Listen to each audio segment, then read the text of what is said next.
Storyline में आपका स्वागत है। आज हम संक्षेप में जानेंगे प्रसिद्ध फिल्म निर्माता और पटकथा लेखक ख्वाजा अहमद अब्बास द्वारा लिखी गई एक कहानी। कहानी भारतीय स्वतंत्रता के दौरान हुए दंगों के बारे में है। कहानी का नाम है सरदार जी। यह कहानी शेख बुरहानुद्दीन की है। शेख बुरहानुद्दीन बचपन से ही सिखों से नफरत करने वाले व्यक्ति थे। उन्होंने कहानी इस तरह सुनाई। मैट्रिक करने के बाद मुझे पढ़ने लिखने के लिए मुस्लिम यूनिवर्सिटी अलीगढ़ भेजा गया। कॉलेज में जो पंजाबी लड़के पढ़ते थे उन्हें हम मूर्ख समझते थे।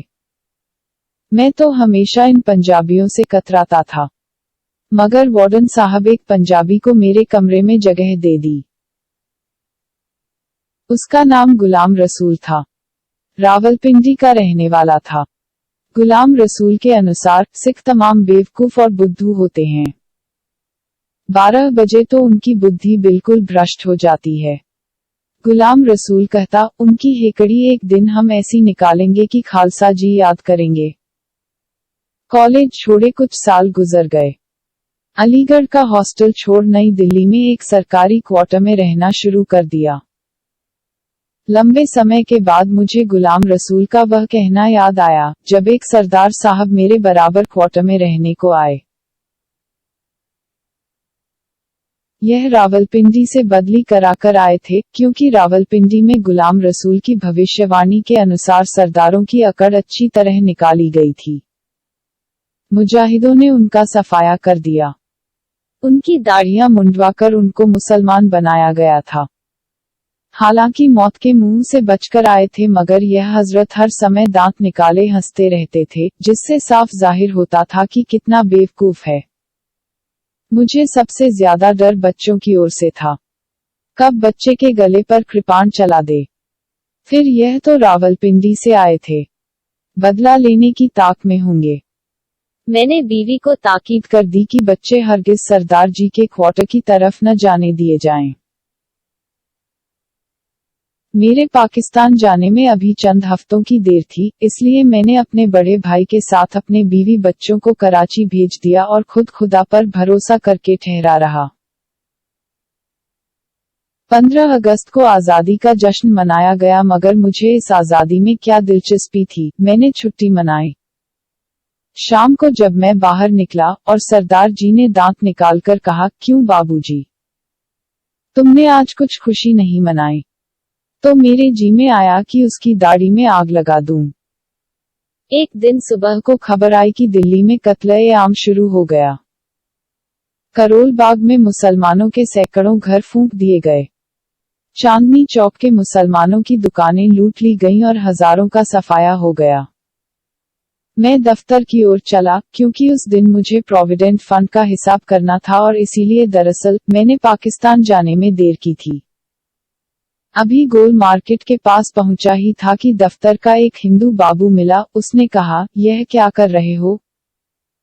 जाओ, वापस जाओ, बाहर न निकलना, कनॉट प्लेस में बलवाई मुसलमानों को मार रहे हैं। मैं वापस भाग आया। अपने स्क्वायर में पहुंचा ही था कि सरदार जी से मुठभेड़ हो गई। कहने लगे, शेख जी, फिक्र न करना, जब तक हम सलामत हैं तुम्हें कोई हाथ नहीं लगा सकता। मैंने सोचा, इसकी दाढ़ी के पीछे कितनी मक्कारी छिपी हुई है।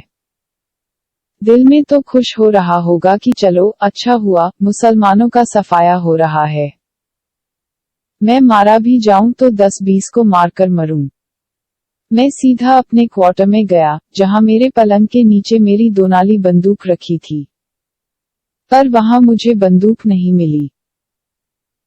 तब हकीकत मालूम हुई कि मेरा नौकर ने मेरी बंदूक चुराकर अपने चंद दोस्तों को दे दी थी, जो दरियागंज में मुसलमानों की हिफाजत के लिए हथियारों का जखीरा जमा कर रहे थे। सत श्री अकाल, हर हर महादेव। दूर से आवाजें करीब आ रही थी। इतने में दरवाजे पर दस्तक हुई। सरदार जी दाखिल हुए। शेख जी, तुम हमारे क्वार्टर में आ जाओ, जल्दी करो। मैं वहां दाखिल ही हुआ था कि एक लारी आकर रुकी और उसमें से 10-15 नौजवान उतरे। मेरी गृहस्थी की दुनिया मेरी आंखों के सामने उजड़ गई, लुट गई। और यह सरदार जी, जो हमदर्दी जताकर मुझे यहाँ ले आए थे, यह कौन से कम लुटेरे थे। बाहर जाकर बलवाइयों से कहने लगे, ठहरिए साहब, इस घर पर हमारा हक ज्यादा है। और यह कहकर उन्होंने अपने बेटा बेटी को इशारा किया और वे भी लूटमार में शामिल हो गए। अच्छा रे सरदार, जिंदा रहा तो तुझसे भी समझूंगा। विस्मयादिबोधक चिन्ह। पर उस वक्त तो मैं चूं भी नहीं कर सकता था, क्योंकि हमलावर सभी हथियारबंद थे और मुझसे चंद गज के फासले पर थे। अचानक मैंने देखा कि सरदार नंगी कृपाण हाथ में लिए मुझे अंदर बुला रहे हैं। मैंने एक बार उस डरियल चेहरे को देखा, जो लूट मार की भाग दौड़ से और भी खौफनाक हो गया था, और फिर कृपाण को, जिसकी चमकीली धार मुझे मौत का न्योता दे रही थी। कृपाण और बंदूक में एक को पसंद करना था। मैंने सोचा, इन 10 बंदूक वाले बलवाइयों से कृपाण वाला बूढ़ा बेहतर है। मैं कमरे में चला गया, खामोशी से। मैं और अंदर के कमरे में चला गया, जैसे कसाई के साथ बकरा जिबाहखाने में दाखिल होता है। यह लो जी, अपनी चीजें संभालो। यह कहकर सरदार जी ने वह तमाम मेरा सामान मेरे सामने रख दिया, जो उन्होंने और उनके बच्चों ने झूठ मूठ की लूट में शामिल होकर हासिल किया था। सरदारनी बोली, बेटा, हम तो तेरा कुछ भी सामान न बचा सके। मैं कोई जवाब न दे सका। इतने में बाहर से कुछ आवाजें सुनाई दी। बलवाई मेरी लोहे की अलमारी को बाहर निकाल रहे थे और उसको तोड़ने की कोशिश कर रहे थे। इसकी चाबियां मिल जाती तो सब मामला आसान हो जाता। चाबियां तो अब पाकिस्तान में मिलेंगी। भाग गया न, डरपोक कहीं का। सरदार की बेटी नन्ही मोहिनी सुना तो बोली, शेखजी डरपोक क्यों? वह तो कोई पाकिस्तान नहीं गए। मेरे दिल की हरकत एक लम्हे के लिए बंद हो गई। बच्ची अपनी गलती का एहसास करते ही खामोश हो गई। मगर उन बलवाइयों के लिए इतना ही काफी था। सरदार जी पर जैसे खून सवार हो गया। उन्होंने मुझे अंदर के कमरे में बंद करके कुंडी लगा दी और खुद बाहर निकल गए। बाहर क्या हुआ, यह मुझे ठीक तरह मालूम न हुआ। जब मुझे कमरे की कैद से निकाला गया, तो सरदार जी पलंग पर पड़े थे और उनके सीने के करीब सफेद कमीज खून से सुर्ख हो रही थी। मेरी बरसों की दुनिया, ख्यालात, भावनाएं, सांप्रदायिकता की दुनिया खंडहर हो गई थी। मेरी जबान से न जाने यह वाक्य कैसे निकला, सरदार जी, यह तुमने क्या किया? मुझे कर्जा उतारना था बेटा। रावलपिंडी में तुम्हारे जैसे ही एक मुसलमान ने अपनी जान देकर मेरी और मेरे घरवालों की जान व इज्जत बचाई थी।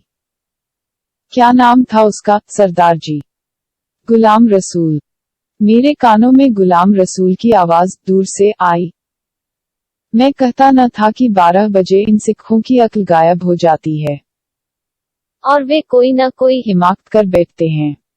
अब इन सरदार जी ही को देखो ना, एक मुसलमान की खातिर अपनी जान दे दी। स्टोरीलाइन देखने के लिए धन्यवाद। अच्छा लगे तो लाइक और शेयर जरूर करें। साथ ही हमारे चैनल को सब्सक्राइब करें। हम जल्द ही एक नई कहानी के साथ वापस आएंगे। नमस्कार।